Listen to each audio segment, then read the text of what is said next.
Hello বন্ধুরা, আজকে নিরামিষ আলু পোস্তের রেসিপি নিয়ে চলে এসেছি। তাও আবার একটা ফোড়নে। প্রথমে সরষের তেল গরম করে ওতে কালো জিরা ফোড়ন দিয়ে দেব। কালো জিরা ফোড়নটা হালকা ভাজা হয়ে গেলে ওতে অল্প অল্প করে আলুগুলো দিয়ে ভেজে নেব।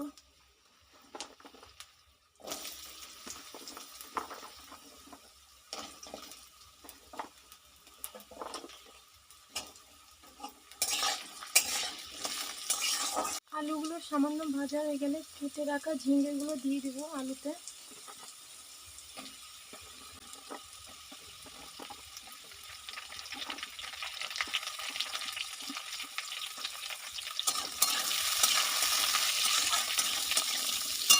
ঝিঙ্গে আলুর উপরে দিয়ে দেবো সামান্য লঙ্কা কুচি, সামান্য লবণ, সামান্য হলুদ গুঁড়ো,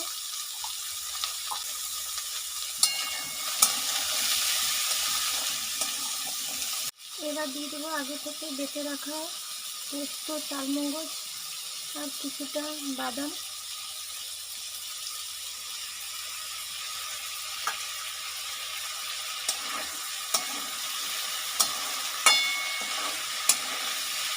এবার কিছুটা দিয়ে দেবো জল।